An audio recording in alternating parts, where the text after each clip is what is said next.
Ladies and gentlemen, welcome to Hero Movie Podcast, your greatest source for superhero movie and television discussion in the multiverse. I'm your host, Adam Fortress, and joining me today, look out, it's zombie Sweet Chauncey from the internet. What if Sweet Chauncey wasn't so sweet? And no one's ever accused him of being funny, Bruce Leslie. I'm a prickly pear, and Hank Pym is an arse. Indeed. This song is called What If by the band What If. That's what you'll find when you look through the internet. When you just type in What If. Is that from the last couple of years? Yeah, exactly. It's as 1998 as you can get. No, it was. I look for weird stuff sometimes, and sometimes you come across some solid gold. But I always love it when a band has a song that is, like Bad Company playing Bad Company. You're like, what? What is this crap for real now? You know what it sounds like? It sounds like the music in like an 80s like teen movie where like guys in a band, but they don't have the real band, so they got to come up with some movie band. And like that's the kind of music that they would play. I always think of Demi Moore and One Crazy Summer whenever I think of that. Oh, yeah. Did you ever see the Justine Bateman classic Satisfaction? Am I a red-blooded American male? Then yes, I have. It's the same idea. Or Light of Day was another one like that. Yes. But we hope you have seen the light of day when you open up your Disney Plus app and see the next couple episodes of Marvel's What If. Still the king, baby. Still the king. It is. Man, I've been putting these off just because it's a long story that no one needs to hear about, but I haven't been able to watch these things in not too long, and finally got to watch all of them. Really super excited to kind of talk about some of those because I got some thoughts about things. I think things have changed for me a little bit since we first talked about the first two episodes. But before we do that, we do want to say a big thank you to the people that support us over at patreon.com/HMP. Doesn't matter what level you support us at. You get pre-show, post-show, Dinger Zone, and of course, you get to vote on a movie that we watch every single month, or TV show in this particular case, because we've got a lot. So let's bring it up here. Here is the options for you this month. These will all be available to vote on as this is posted. So patreon.com/HMP. Here are your choices. We have we're bringing back Lois and Clark. We had a lot of people that voted on that last time, so we're bringing that one back in. Couple episodes of the Spider-Man TV show from the 90s, little animated stuff. Rendell Dark Vengeance as a 2017 movie from, is it Sweden? Finland.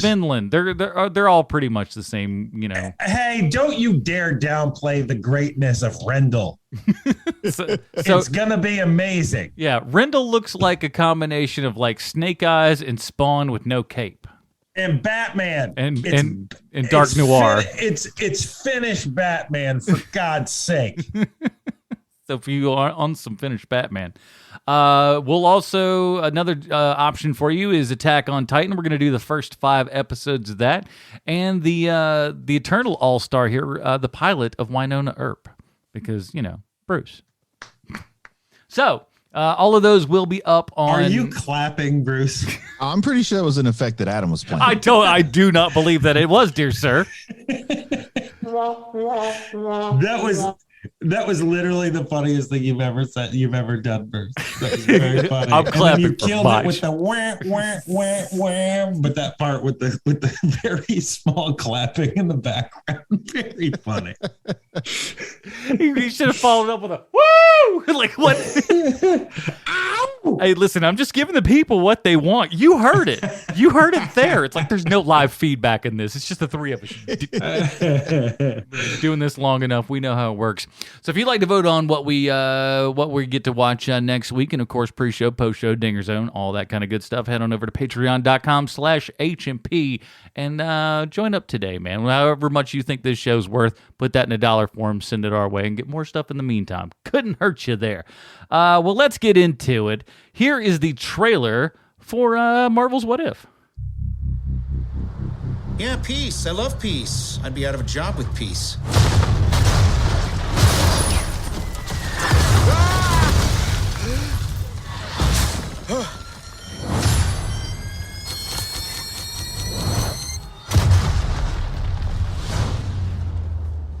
Do we know each other?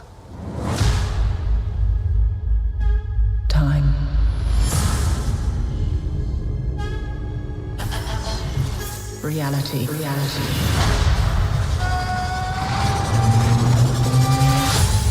It's changeable.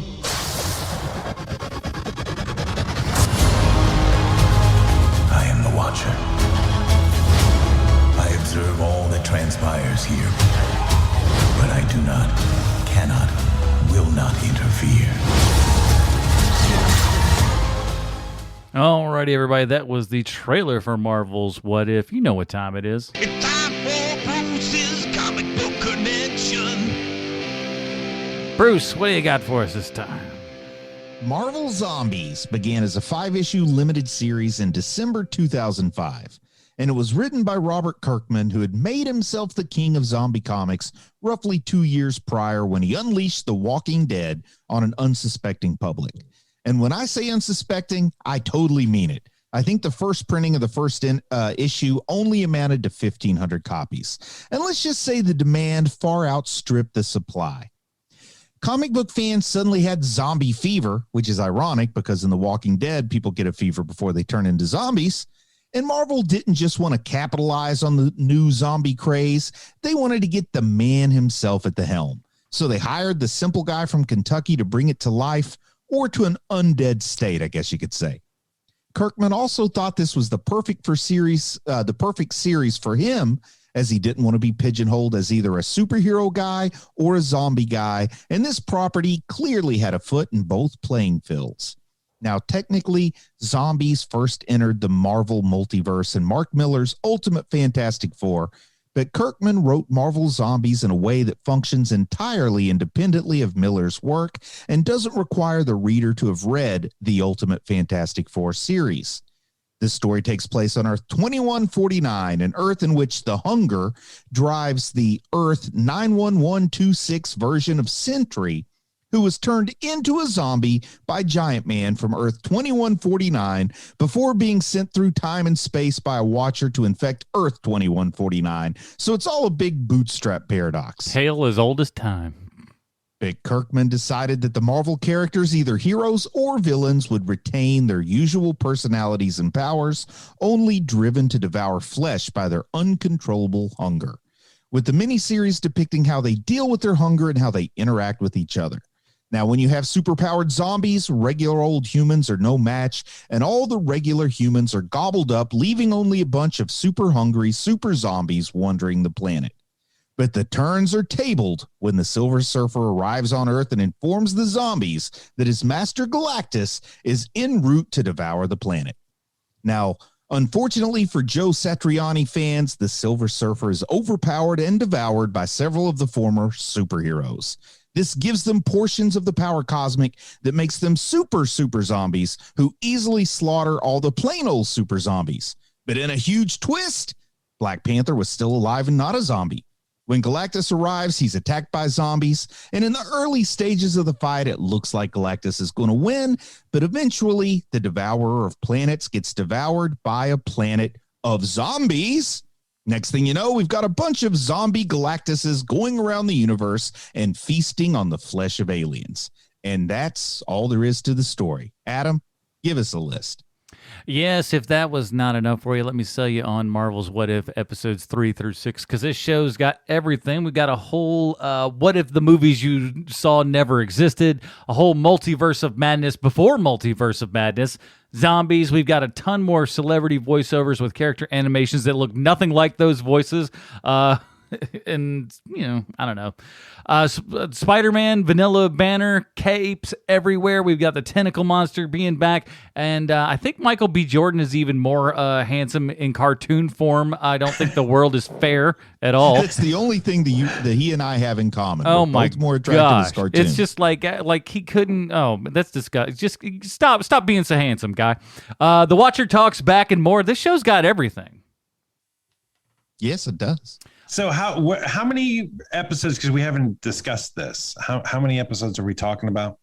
We're talking about what if the world lost its mightiest heroes? What if Doctor Strange lost his heart instead of his hands?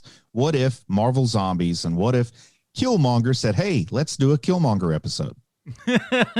Killmonger's his own producer and just goes like, you know what? I feel like the world could use a little bit more of me.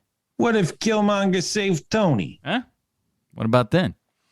So I don't know the what if the world lost its mightiest heroes. Does this not feel like this could have been, maybe should have been the first one to give people that might be new to the like what if idea? I feel like this may have been a better introductory episode for those people. I think that one, it's so, it's good. It's a good episode. It's just so, it's such exactly what you think this series is going to be, that putting it up top is kind of it almost feels fan servicey, quite honestly. I feel like you need to be just a little invested in the show before they get to what if the world lost its mightiest heroes, because what if Peggy Carter got the super serum instead of Steve Rogers? That is a more traditional classic what if setup. And then the Black Panther one was a real crowd pleaser. So I think it makes sense to put those first two in. If I watched this one first, I'd be like, well, they totally don't understand what if was, because it wasn't usually quite this kind of thing. But I'd already bought into the series by the time I got to this one. Right. Totally agree. I think that's ultimately it's the better place. My thought only really goes to just the selling of the concept to people that have never seen it before. But I think you may be right. If this was the first one, again, would you have been super hyped for, whatever they would do second and third? I don't know. I feel like you might come across with that idea of like, okay, well, I saw what they did before. It's kind of like they recreate some of the stuff from the movies, but then they deviate a little bit. So, This one made me realize that I like the smaller ones more.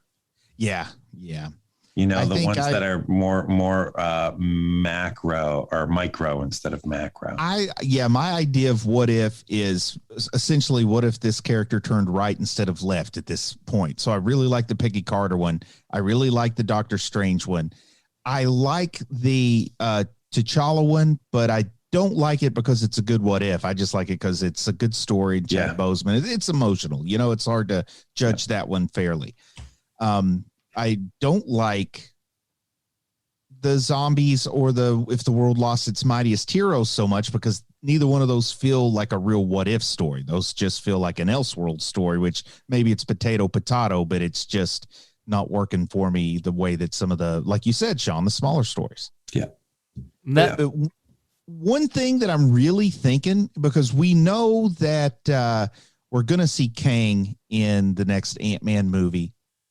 And we know that the next Ant-Man movie, along with the Multiverse of Madness, those two are going to be real, Quadromania and Multiverse of Madness. Those are going to be real integral into telling us where this next phase is going and what to expect. And we've got two of the grand scale what if stories that kind of make Hank Pym the villain for family reasons. And I think they're really setting us up for some kind of Hank Pym caused problems in the next phase. Because I've read again and again that they're kind of softening us up for what to expect. Like we've seen the tentacle beasts in two of these episodes, and then it was in Shang-Chi.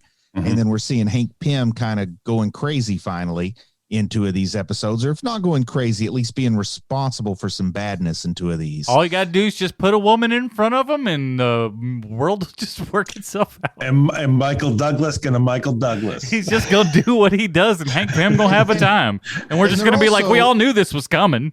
They're also both trying to really make us think Wasp is a cool character, which, I don't think Hope Van Dyne was ever as cool as her mother. I think it's fine. Like I enjoyed a lot of, Evil Hank and everything. I thought the animation for him was actually really good.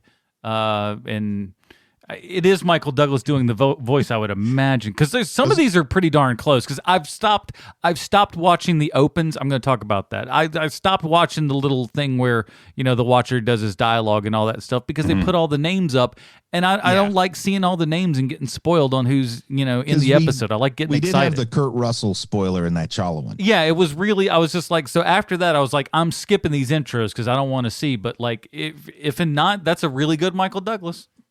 I'm skipping the intros because I just have a tight schedule these days. You get that 45 seconds out of my face right now. Seriously, it's gotten to that point lately. I got better things to do. Man, it's so crazy. Like when she decided she was done, because Scarlett Johansson isn't the voice of Black Widow. Yeah. In this episode, it's Lake Bell, and so it like, man, when you're done, you are done. Like, there is no, like, I don't know if that's Disney calling the shots there, or if it's ScarJo. When a bridge is burned, both sides of the river feel it. So who knows which direction the fire was started? But yeah, I think that's like, they ain't calling her and she ain't calling them. Well, I was just thinking, now, if you know different, let me know. But I think by judging of all the people that have come back, save for like the small characters and stuff like that, of all of our major characters, the only ones that have come back have at least, one more movie in them or some sort of contractual sort of thing. So the people that don't, though, of your major characters, those are the ones that are outsville, your Tonys and Natashas. Rooker came back. He's got nothing on down the road. You know what I mean? But look, Rooker's an easy get, though, not for nothing. And I love Rooker, but, Rooker can be had for a song. Next time I see him, I'm going to tell him what you said. Listen, he's a... Please don't tell him. I don't. That man's frightens me. I've seen Henry Portrait of a Serial Killer. I don't need that. We go to the same podiatrist. I'll see him sooner or later. But I liked this the first episode well enough for what it was, but it certainly was the weakest of all of those. But I disagree. Really? Okay. I think the zombies was the weakest. Yeah, man, that is, to me, that is the weakest. Okay, one. see, it's the most fan service one too, because people, Marvel Zombies is one of those things that like, and there's a lot of it, not just in comics, but in other stuff as well. But I tend to experience it most in comics. It's one of those things that people think they like, but they probably didn't. Does that make sense? It's more, to me, it feels like 13-year-old boy. This is so awesome is what it feels like to me. To me, it kind of, it's a lot like that. To me, it feels like, man, I used to love watching the A-Team when I was, 9. How old were you when the A-Team was out? I don't remember. But now it's really hard to make it through an episode. I think Marvel Zombies has some of that. And people are like, ooh, they need to do something with Marvel Zombies. And this was a relatively inexpensive way to just do it and get it over with. And tell people to shut up. I kind of like... And it's also not a what if. I mean, it's not a what if at all. It doesn't fit the what if scenario at all. But what if it was this? I mean, I guess... What if zombies? What if zombies? It's there, I guess. Here's the thing, though. I don't even have that... There's a mega love of just the genre of zombie in general that perplexes me. Like the best zombies, the best zombie stuff though are zombie stories that have to do with the human element. The human element is what makes those stories good. I got it's not the zombies, Adam. Yeah. Every kind of monster supernatural story, what makes it good is that humanity's the real enemy. I mean, that's the core of Get out of here. Like that. Yeah. Right. I mean, but that's Are you trying to tell me there's something else to Frankenstein? No. Exactly. The person who says Frankenstein's the doctor, not the monster, I say the doctor is the monster, and then they don't understand and they quit talking to me. And then their head explodes like scanners. But anyway, back to zombies. It's one of those things, man. It makes great posters. There's great images. They look There's cool. Great I art. love the They're great iconography action of it. figures, but the story is, I mean, it's on par with like G.I. Joe making a story to sell toys. It's just not a great story. I mean, they just put it out there to kind of capitalize on it, compared to The Walking Dead, which is one of the greatest comics ever made. I mean, people love that comic, and I do too. And it's the comic's reputation is deserved. If you haven't read the comic and you don't like the show, don't think it's the same thing. I mean, the comic is worth reading. Yeah, I mean, like I only think I read like the first like 6 issues, and like even then you're like, well, that's way different than what the show is. So it's I've got like 120 issues of it, so it's a good comic. Why just 120? I buy the compendiums and they have 40, so I've got 3 compendiums. Mm-hmm. And then I got digital after that, and I've got a few single issues, but I've got 120 that I could tell you where they're at. And then I've got a bunch that maybe I've gotten rid of, scattered around on Comixology. Get one of the big bad boys you got to open up with a crowbar. Those real fat books. Yeah. But yeah, zombie stuff's fine to me, but like, meh, I just not much of a fan. Now, we know Sean is probably the least favorite of the Doctor Strange movie fans of the three of us and everything. What'd you think of the Doctor Strange lost his heart instead of his hands episode? This one took me completely by surprise because I thought that this would be the weakest one because I'm just not a Doctor Strange fan. But I love this episode. I love that he's got to fight himself like Superman 3 in the junkyard. I like all of that stuff. And like, I think it's really fun and it's really interesting to see how far this dude is willing to go to change his situation, kind of like Hal in Green Lantern. And I really feel like this was an episode to test the waters and maybe soften us up a little bit for Multiverse of Madness. Like, I think we may see an evil Doctor Strange in the MCU, like in that movie. Yeah, I really think this whole series, I mean, and this episode is surely indicative of the most, is that is just an offshoot of all of this other stuff. It's as in canon as anything else. It's still, the what if kind of world of it, but all of it still, like you said, with the tentacle stuff going over from television shows to movies to this animated show, we are bringing all of this in, and I really think that this is certainly their way of just making it all one cohesive ball to some degree or another, or at least multiverse enough that we can jump around in, I guess. And I think I read an article that was called What If the What If stories actually had endings? Because, these are all, for the most part, open-ended. I won't say they're all open-ended. And there's kind of this idea, like, are they setting this up? If this is a big hit, then season 2 is going to be picking up on all of these stories where the chapter go, and then season 3 could be picking up on that. That's a very interesting idea. That is a very cool idea. Yeah, I kind of like a weird, like, seasonally anthology series. Man, that is a very, very high tightrope to walk. Well, and I don't want to make the bold statement of saying every episode ends with kind of an equivocal or open ending, but at the end of What If Marvel lost its mightiest heroes and then Loki's king of the world. I don't quite remember if there was the same open ending on Doctor Strange, but Zombies absolutely ends on a cliffhanger, basically. Yeah. And, we've got, if we go back to those first two, we definitely know that the T'Challa one ended with Kurt Russell showing up at Dairy Queen to get Peter Quinn. Right. Quill. That makes you feel like that's got to go somewhere. Yeah. Yeah. They all kind of have like an ending. And once again, I don't want to say all because I might be missing one or two, but many of them have an ending where it looks like it's like the second act kind of ending, and we need that redemption story to come after it, or the save the day story to come after it. Well, also with all of these things, because it is very Twilight Zone-y. I mean, the end of each of these episodes has to have that twister, like that kind of thing at the end. Yeah, but it also feels like it goes one beyond that twister. I mean, especially like the Zombies one really pops into my head. Also the Star-Lord one, man, that one is just like a backdoor pilot. Like, we're ready now for what if Peter Quill had never become Star-Lord and Ego gets him, and what does Ego do to him? I mean, even the Killmonger one is that way. Yeah. Yeah. So let's talk about the Killmonger episode. First and foremost, we got a new Stark voice.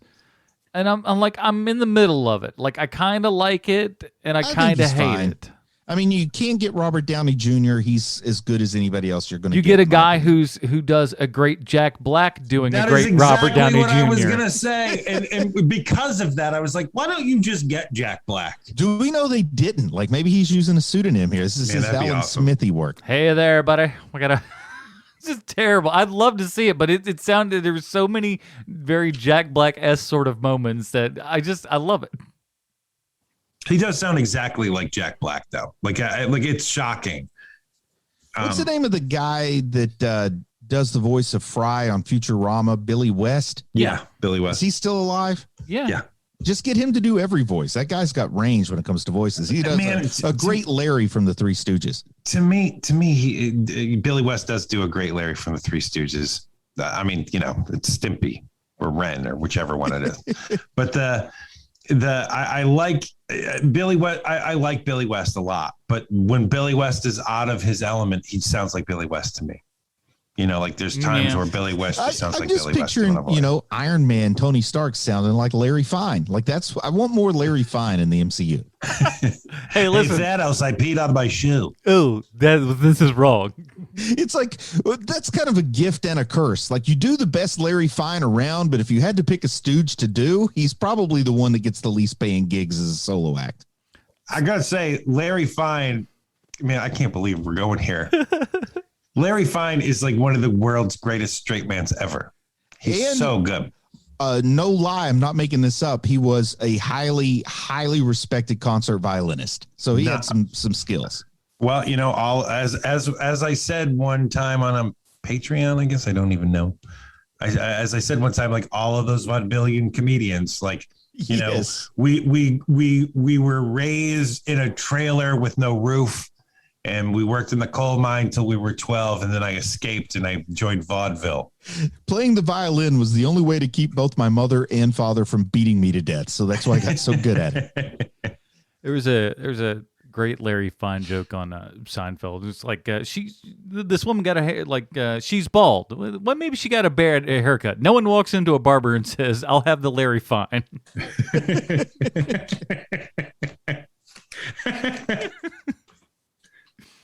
But okay, so while the Jack Black sound alike was fine, I really think that we might have had our best performance in Killmonger out of all of the actors that we've had come back, just from a voice perspective. Oh yeah, not even close, man. I don't know, man. Michael B. Jordan really I think he's giving the best vocal performance. If we're just talking about these 4 episodes, I'll give it to you. But I'm so sentimental with Chad Boseman that I genuinely feel like that one was pretty. Well, darn good. and that it's tough to really kind of qualify that one with the baggage that kind of comes along with it. But right. and it is a voice that he was doing, and this is more of who Michael B. Jordan's actual voice is, I guess. And I don't want to sell Lake Bell short. She's a tried and true voice actress. Yeah, and it's another one. It's so funny because, like, okay, the Scarlet Witch character in that particular episode does not look like Scarlett Johansson at all. Does look like Scarlett Johansson in the later ones, which is funny. And doesn't she doesn't sound really much of anything like her, I guess. But then you've got Mark Ruffalo doing Banner, and that looks zero things like Mark Ruffalo. It's like, what is going on? He would do it. They probably didn't think he would do it. I guess. But he's awesome though, man. I think it looked more like Mark Ruffalo than that guy that showed up at the end of Shang-Chi with his arm in a sling. I mean, I guess it's no, not that bad. Like it's worse than that. It's worse than the sling arm guy, which we still don't quite understand that. And I guess at least with this we can go, oh, it's a parallel universe, so it's not, we can understand him not going all the way. But I don't know. Like, it's funny because when he turns into Hulk, he looks like Ruffalo. So what's that mean? I just picture there was like this meeting where, a show like this is going to have, what do you think, 100 animators working on it? I don't know how animation works anymore. Yeah, I don't know either. Well, let's just say there's more than one animator. I'm gonna bet there's more than one, just based on the credits that I saw. So let's say more than one, but less than a million. There's 12 guys in a room, and they give the Ruffalo assignment to the one guy who shows up saying, "I'm prepared to do anybody but Ruffalo." And he's like, "Oh, why did I get Ruffalo? You've been assigned Mark Ruffalo. I can do a perfect Scarlet. Why did they give me Ruffalo?" He looks like, I don't know. He looked like an Aqua Teen Hunger Force character. That's just what he looked like to me. I don't know why, but it was really bizarre. But for me, it's just like, oh, we kind of keep the Hulk under the ticking time clock and everything. I guess like that's back now. I thought we were gonna lean more. I mean, again, multiverse and all that jazz, but I was really hoping we'd lean more towards an area of kind of the smart hybrid Hulk kind of thing. Since these are what if stories, I would like the idea of letting the auteur decide how they want to depict the Hulk or any of the other characters. Like, I understand you got to work within a certain framework for these, but I do like the idea that you can have a little more freedom with these. So if the creator says the Hulk I need to tell the best story is a Hulk who works like this, then don't hold him back. Little thing that I saw on the internet, writer of the first Doctor Strange movie, C. Robert Cargill, quite enjoyed this Doctor Strange episode. He's one of those people that when he sees other people, do something with work that he kind of started with, he is overjoyed by it, as opposed to so many other people who would just be like, no, they're taking my stuff and ruining it. No, he's all about it, and he enjoyed this quite a bit too. Which to me, this is what really got me excited for the Doctor Strange movie coming up, because I think probably of the three of us, I'm probably the most hype on that one, and I feel like. I certainly hope that they don't use this as too much of a. I'm trying to keep it family friendly. They don't need to do everything earlier than the movie that they're going to be putting out. Let's put it that way. I see what you're saying. Yeah. I don't have a good way to say that. I got you. I think we know what we're saying here, but I hope that they don't. I believe they don't need to out. discharge their ammunition before they get to their target. I believe the oldest phrase is they're putting the cart before the horse. Cart before the horse, indeed. Because I don't know, if you go to see Multiverse of Madness and it looks or feels like this, are you excited or are you miffed because we've kind of already got that? I think that they're working under the model that if you're the kind of person who's watching What If, you're going to like it. And if you're the kind of person who's not going to like it, you're probably not watching What If. You're probably just going to the movies. Are you following me there? Yeah. So it's like they're able to serve different levels of fandom this way. I also liked how in the Doctor Strange it was another take on Groundhog Day. Of course, we saw the Dormammu stuff in the movie and everything, but this was just stuck in that hell of the same day happening over and over. It's a little bit of Final Destination in there as well. It's called It's Always Coming After You. So it's like, oh, we'll take another street. We'll go another way. And no, the outcome's always going to be the same. And it's the outcome that needs to happen in order to, go further. And it did have the real, like the moral story that I feel like I've seen before, where in order to save the love of his life, he has to turn himself into a monster she can never love. So you get that whole bitter end. Mm-hmm. Yeah, that episode really, it's the biggest surprise of the season for me so far, because I was really dismissive of it until I saw the thing, and seeing how, the performance is great. I love the story. I like I like the outcome. Like all of that stuff is very cool. And you guys know I'm not in I don't like magic. I don't like dragons. It's all stupid to me. But this was just a really fun watch, because it's like magic. It isn't about magic. It's about people in the end, And it did surprise me. I had low expectations for that one too. Like when I saw the titles for most of these, other than the Peggy Carter one, I wasn't real interested in any of them. They just weren't what I pictured. Like I was picturing branching origin stories, basically, like what we got in that first episode. And, kind of thinking back to what I remembered from some What If comics over the years. Mm-hmm. So I wasn't very interested really in the titles of any of these past the first one. So the ones that I did like were all pretty much pleasant surprises. But I definitely did find that Doctor Strange to be better than expected. And what about to get back to Killmonger here? I gotta say, I think this is my favorite one that we've seen so far. Oh wow! I really enjoy it. I just really like Michael B. Jordan. I've liked him since The Wire. There's something so magnetic about that man that you just want to watch him work. And so at least I do. And so there's something inherently great about having Killmonger have a much more substantial role in the Marvel universe, to the point where, to get back to your point, Bruce, I wonder if they're trying to soften us up, because Killmonger will be a major storyline in Black Panther 2. I feel like he's got to, because first of all, I don't think anyone's going to argue. You got a superstar actor. Yeah. And you he just and you lost another, a star who was just on the cusp of becoming, one of the biggest things, in many years, get cut short. So I feel like he's a very, I don't want to say obvious choice, but one that feels like it wouldn't be shocking if they made it. He also, keeps alive a strong tradition of Johnny Storm being better received as a different character later on. But yeah, no. Are you guys in agreement with what I think is the popular consensus that the zombies episode is the most disappointing so far? I tell you what, from what I hear, I people love the zombie episode. There is something about just the current brain of the person, the people, the nerds on planet Earth that just go zombie. Ooh, zombie good. They're zombies for zombies, I tell you. Because the people I've interacted with, it's been very different from that. I would imagine that it's about age. That if you're talking to younger people, younger nerds probably love the zombie thing. Yeah. But older people are probably more like, take it or leave it.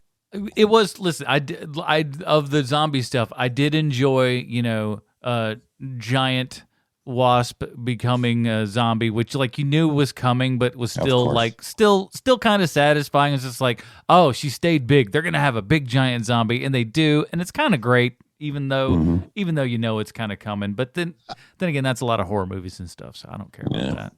I like Scott Lang's head in a jar, like Futurama style. That was fun. Yes. And really, of these episodes and stuff as well, Doctor Strange's cape playing big roles in all of them in one way, shape, or form, Yeah. More screen time for that cape. That cape's got a good They're agent. trying to soften us up for getting rid of Benedict Cumberbatch, and the cape is the star the of the cape future is movies. just the star. It becomes the Take that, Spawn. Todd McFarlane's sitting over there in Canada going, "That's not funny, man. Come on, we're trying to make this film over here." I got Jamie Foxx. I've given him, $28, and he said yes that he's going to do it, and he's super excited for a movie that claims we're not going to even have Spawn in it that much. We both know that McFarlane has way more than $28 if he wants to bankroll it himself. Yeah, but some reason he doesn't want to pull the trigger on that, and it doesn't really. When you got Jeremy Renner as Twitch. I mean, Twitch for Jeremy Renner? Twitch? What's wrong with you? I'm sorry, I'm getting off on this weird Spawn movie rant. For a minute, I thought you were talking about Stitch. I was thinking of live action Lilo and Stitch. Jeremy Renner is Stitch. Or Lilo, either way, or it'd be hilarious to watch. Watching, just give him in that little Hawaiian dress there and everything. Well, one thing's for certain, Jeremy Renner would think he's doing the best job. Whatever it is he's doing the best job. I like the Thor kind of reenactment and everything, that new realization kind of thing where it's just that slightly different than what we had seen previously. I kind of like that. Yeah. It doesn't have to be precise and everything, but it's close enough. And at least Clark Gregg is back. I didn't think we'd be able to get Clark Gregg, but God bless him, he showed up for the VA. I think he's got a divorce to pay for now, so he's got to get to work. Yes. Oh no. Yeah, poor guy. It was one of those ones that you were just like, oh man, they've been around forever. Once you get to year 27, you don't expect it to fall apart. That's why you don't take up Krav Maga in your 50s. I can't confirm this, but I heard she finally started watching Agents of S.H.I.E.L.D. and it was downhill from there. It's just like, sense. Wait a minute, I've been watching this. This is what you've been doing with your time? That makes a lot of sense. I gotta go. Did you used to do plays? Now you're doing this mess? What's wrong with you?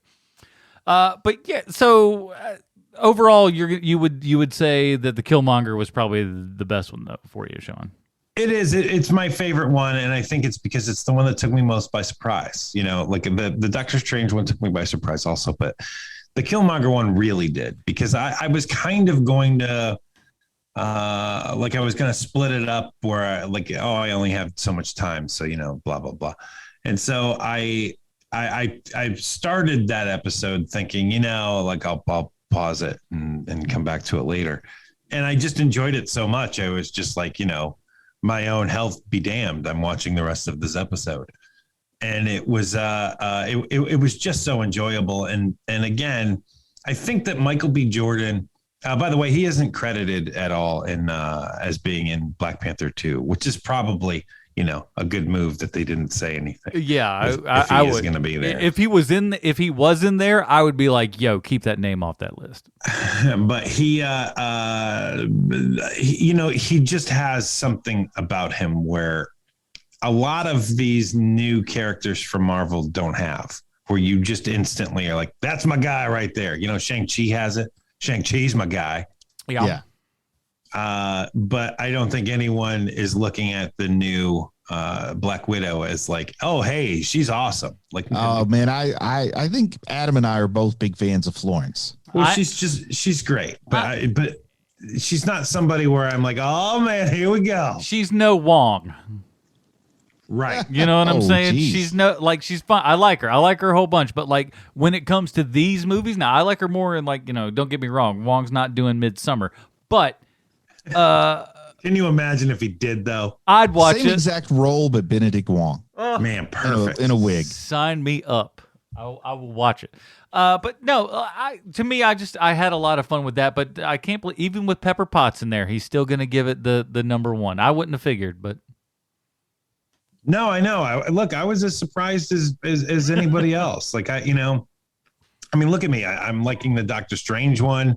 I like the one that's got Gwyneth Paltrow in it, even though she's the world's worst human. Topsy and Turvy, another one that doesn't look a darn thing like her. Nothing makes me angrier than how much I like the Pepper Potts. Like it makes me actually hate myself sometimes at how much I enjoy Gwyneth Paltrow as Pepper Potts because of exactly what you said, Sean. She's one hell of an actor. I mean, she really is a very good actor. And your eye is drawn to her because she's striking. But my God, what a horrible human being. Well, you know who's not a horrible human being, Bruce? Maybe one of the best human beings that ever walked the face of planet Earth. Maybe even further than that. Who's to say? My guess is that guy's name's Sylvester Stallone. Oh, I didn't see where that was going. Well, Yeah. Thank you, Adam. I have a prepared statement. Sly, it doesn't take Columbo to figure out that Michael B. Jordan is this week's Stallone connection. Am I right? He was in Creed. You were in Creed. There's your Stallone connection this week. I'm sorry to have wasted your time, sir. I'll let you get back to work. I just have one more question for you. It'll only take a second. Did you know that one of Michael B. Jordan's first roles was as a child actor in the movie Hardball? I'm going to guess that roughly 90% of the people listening haven't seen the movie Hardball because it's about baseball and because it stars Keanu Reeves in a movie about baseball. Now, for those of you who have never seen it, it's a by-the-book, fairly lame sports movie. Keanu is completely miscast. The baseball played in the movie is Hallmark movie of the week level competence, and it's clear that someone at corporate said, Bad News Bears meets Lean on Me, and Keanu Reeves is in it. But the thing about Hardball is you're barely paying attention, and then you hit the final third of that movie. And Mr. Stallone, unless you were born without feelings, it's going to make you cry. And it's shocking because the movie is so vanilla, and then immediately you start crying at this one point. I don't want to say anything else about it, but do not watch this movie, Mr. Stallone. This is the one movie I've ever seen where you ask someone, have you ever seen the movie Hardball? And people either stare at you blankly, wondering why you ever wasted your time watching it, or people get a very surprised look on their face and say, yes. I don't want to spoil a 25-year-old movie for anyone, but if you've never seen the movie, you're never going to see the movie. But I'm going to let someone else ruin it for you. I'm not going to be the one who ruins it. A while back, we spoke about movies we'll never see again, even though they're good on Patreon. And honestly, I should have brought this movie up because this is one of those movies. Oh, I have one more question for you, Mr. Stallone. When you're talking to Michael B. Jordan, do you call him Mike, B, Michael? I've always wondered. I'll hang up and listen. Thank you. Your good internet friend, Sweet Shawnsy from the internet. For those interested, Hardball is available for free on IMDb TV for whatever that is. However, one accesses that thing. Do not watch it. Okay, but come on, Sean. You did say Keanu Reeves, Diane Lane, and John Hawkes. And look, Diane Lane has like no business being in that movie. Like they must have gotten her like on an off year or something. Like she is way, way too good for this movie. And Hawks is, I mean, he's just great in everything as always. Man can't really help it. All right, so let's do. We can do. You want to do a Robin ratings? Let's for not these do three? Robin rating. Let's do a rating system. Like this is my favorite, then this one, then this one. Okay, let's start with Bruce. So we'll put the pressure on him first. Oh, so just these 4? Or are we doing all 6 now? Well, might as well do 4, right? Yeah, let's do these. Okay, and then so with the next one we'll do all of them. Out of these 4, for me, it's going to be Doctor Strange, Killmonger, What If the World Lost Its Mightiest Heroes, and Zombies coming in the 4th place. Doesn't make the podium. Go. Oh wow. Okay, I'm gonna echo that precisely, Bruce, because that's pretty. I would give it the 4th place on the podium, but you know, one of those small ones with the meme of the kid who sprays himself with the. You get gold, silver, bronze, and the 4th place finisher just doesn't get to walk up there, even though he had the 4th best day in the world that day. Yeah, so close, but no cigar. Sorry. What was it? Zombies off the podium, Sean. For me, it's Killmonger is 1, Doctor Strange is 2, World Lost Its Mightiest Heroes is 3, and then Zombies is 4. All right, well, fairly decent consensus there. But so what? I think there's like 3 more episodes. Yes. So 3 more episodes. Whenever those finally drop out, we'll. So there's a total of 9. Yes. Yeah, I think that's a weird number. I think initially there was 10, but from what I'm to understand, maybe they pushed one of those to a season 2 for whatever. One was What If Black Widow was going to get another movie with Scarlett Johansson. They got rid of that one. It's just it's the opening and then credits. Then you're done. All right, so again, we'll talk about what we're going to be watching next week in just a moment. Until then, Bruce, where can we find more of your work on the internet? I want people to go check out my YouTube channel, youtube.com/C/Bruce Leslie. A whole lot of talk about Attack on Titan, getting into season 3 very, very soon. Watching Full Metal Alchemist Brotherhood. And then we've got some Jujutsu Kaisen and Demon Slayer there. Go check that out if you're interested. And if you don't want to go to YouTube, then check out the 1987 film Light of Day starring Michael J. Fox and Joan Jett. Sean, what else? That's a good use of your time. Around here it is. 30 Questions is our other podcast. We ask 30 questions to any and all nerdy shows. So check that out. If you haven't already, it's a great time. And we've been asked to do a Wheel of Time episode, and with me, Bruce, and we may actually have a third chair waiting to go and everything. So that may be. When does that come out, Bruce? I don't even know. November 19th, I think. All right, so we got a little bit of time. It's not. We put together shows in a lot less time than that. So Oh yeah, I don't think that'll be too much of a problem. We've done it in 24 hours. One show together a week after it debuted. So yeah, we've done crazier things. Yeah, so a week after Looking at you, Snow Panther. Sorry. But yeah, so do check all of that stuff out wherever you find greater podcasts. And of course, patreon.com/HMP pre-show, post-show, Dinger Zone. And remember, you're voting this month. Here are your choices one more time. We've got Lois and Clark, the 90s animated Spider-Man, Rendell Dark Vengeance, Attack on Titan Season 1 Episodes 1 through 5, or the Winona Earp pilot. You can vote on those Monday. I think I'm going to shut down voting. We'll call it on Thursday, just so we'll have a little bit of time to watch whatever. That is it, everybody. Join us next week when we're talking our Patreon selection for Sweet Sean's and Kovacs from the internet. Bruce Leslie, I'm Adam Portress. Stay super, everybody. Bye, Marty and Evie. Company